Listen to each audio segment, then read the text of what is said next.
Here at Hillman Cancer Center, many people are treated for different types of cancers every day. Cancer affects many people and families across the globe. Hi, I'm Amanda Bobish, and I'm going to tell you about a medically retired Navy veteran who gets monthly brain cancer treatments here at Hillman. This veteran was fluent in Russian for the Navy, was deployed on many destroyers, and achieved the rank of Cryptologic Technician Interpretive Petty Officer First Class. This veteran is also my sister Samantha, and this is her story. I could understand Russian for the Navy. So I went to Monterey and learned the language, had fun, came back to Maryland, and never left Maryland until I fought to get a deployment job. And then deployments came up and I got to go out to the Mediterranean and up to Alaska and back. And I was getting ready to switch to a new job of sitting at a desk again. And that's when it happened. Everything got put on hold. I was a CTI-1, Petty Officer First Class. And I also had IDW and I had surface warfare and all these things. In October 2016, Sammy went to work just like any other day. She was preparing to leave early because she wasn't feeling well, but before she had the chance, she suffered a grand mal seizure right there in the office. A grand mal seizure is a type of seizure that involves a loss of consciousness and violent muscle contractions. Emergency services were called and she was transported to the nearest emergency room, which was at Baltimore Washington Medical Center. There they did a CT scan which led to an MRI. The results showed a, quote, item in her brain. Following her time at Baltimore, Washington, she went to Walter Reed National Military Medical Center in Bethesda, Maryland. So they had me in that hospital for a week with a bunch of electrodes attached to the outside of my brain, and they were trying to induce the seizure. Even though I was already on the seizure meds, they took me off the seizure meds, tried to induce it. And then after I was there for a week, they wanted to do surgery. They wanted to take out the tumor. After her time at Walter Reed, Sammy was transferred to the National Institute of Health, or NIH. NIH is the nation's research agency and part of the United States Department of Health and Human Services. While there, Sammy underwent 2 life-altering surgeries. Initially, they cut my skull open. So at Walter Reed, it was electrodes on the outside. Well, these were over on the inside. They cut my skull open, put them on my brain, put my brain sort of back on top for 3 days, and they were doing a bunch of tests with that. They said that they were going to have me do my surgery with me awake. So they were going to put me under, cut my skull open, and then wake me up again.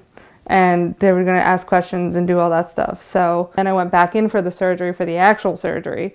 So I went back in, they had me there. And so I was in there sideways and they woke me back up again and they were asking me questions while he was in there taking the tumor out. And that's when I lost it. All of a sudden I started crying, I couldn't take it anymore. And so they put me under and finished me completely. So then I sort of remember waking up in the ICU afterwards. During the aggressive tumor removal surgery, she started to show right side weakness in her right arm and hand. Seeing this, further evaluations were completed. These showed that she had begun experiencing weakness on her entire right side, including her face. Discovering this, she became upset and they put her under to complete the operation. These moments are when Sammy suffered a stroke. Another result of the surgery was that because of the tumor's placement, the surgeons had to remove part of her hippocampus. It caused her to have memory loss. So your hippocampus looks like a U. It's like in your brain. My tumor started growing in that, so they just took half of it. And it was told me prior that when they take half of it, you'll lose your ability to remember anything for 6 months. I remember one of my chiefs and one of my first classes coming in to talk to me. It was great. And then I remember being in an ambulance to take me from Bethesda, Maryland, up to Pittsburgh. Sammy transferred to Mercy Hospital in Pittsburgh, Pennsylvania for stroke rehabilitation and additional care. UPMC Mercy is one of the University of Pittsburgh Medical Center facilities. Headquartered in Pittsburgh, UPMC is a world-renowned healthcare provider. Due to half of the hippocampus in Sammy's brain being removed, she does not remember her time living at UPMC Mercy. This is where world-class neuro-oncologist Dr. Frank Lieberman can offer insight into this part of Sammy's story, her condition, and her ongoing care. The first step in her treatment was surgery to try and remove the tumor as completely as possible. The neurosurgeons tried to do what's called a radical resection, meaning taking out everything that looks abnormal on the MRI scan. There's a substantial survival benefit, meaning patients live longer, If the tumor is completely removed, so that after the surgery it looks like there's just a hole where the tumor was, the type of tumor that she has is called a low-grade diffuse infiltrating astrocytoma. So she had a very aggressive operation that asked her to accept really substantial neurologic deficits of the results of the surgery. Immediately post-operatively, she had language difficulty, she had weakness on the right side, she had trouble walking. Do it again. Yep, just straight.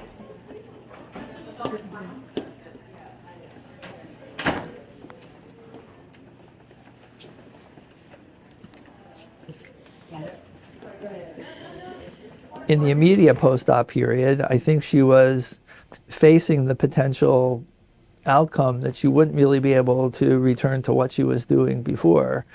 But your sister has an indomitable will, and through protracted physical therapy, speech therapy, she really battled back to where she is functionally doing almost everything she was doing before, including, quite to my amazement, like skiing and snowboarding. It's great, but I'm tired. It's really been a phenomenal, exemplary recovery and return in many ways to the life that she had before, and even better because she actually wound up getting married.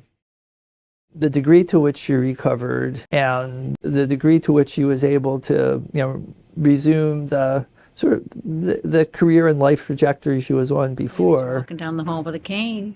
required an unusual amount of willpower and refusal to be incapacitated. So in terms of inspiration for other patients, she's like the poster child for how much you can accomplish if you don't give in. And look what Sammy did today.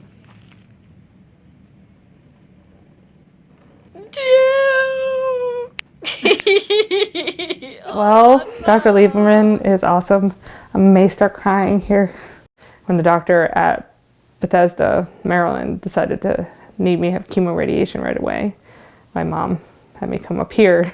He had gotten all the information from NIH and all the information from Bethesda, and he looked at all of that. So he was just like, we'll just, MRI every now and then. He just wanted me to go and live my life. And when it did come back in October of 20, then he was like, we got this drug trial. You can go be human. You just need to come back here every month. I'm like, okay. I think the standard of practice has become trying to interpose these clinical trial drugs. And I think your sister's had a very good result so far. So now I cox crew boats. I learned how to row again. I go swimming. We go do all these things, and I just have to take a pill every day. It's thanks to him. This is the reason that physicians and nurses and support staff decide to take care of cancer patients, and specifically neuro-oncology patients. I think that the opportunity to have such an intense physician-patient relationship over the span of many years is probably it's the greatest reward in the practice of neuro-oncology. You have the opportunity to make a tremendous difference in people's lives. I know it kind of sounds horrible, but it's like, yes, I have cancer. Yes, I had a stroke, but just go ahead, go do whatever it is you want to do. Like, don't let it just, weaken you. Those that fight cancer fight every day, not only to survive, but to survive mentally as well. As you have seen, Sammy has been one of those fighters for the past 7 years. From the time I was born, I have seen her go from serving in the military to fighting for her life against brain cancer every day while making it look easy. I believe she is a truly amazing person, and I hope you can agree. This has been Amanda Bobish. Yeah, I refuse. I refuse to let anything stop me.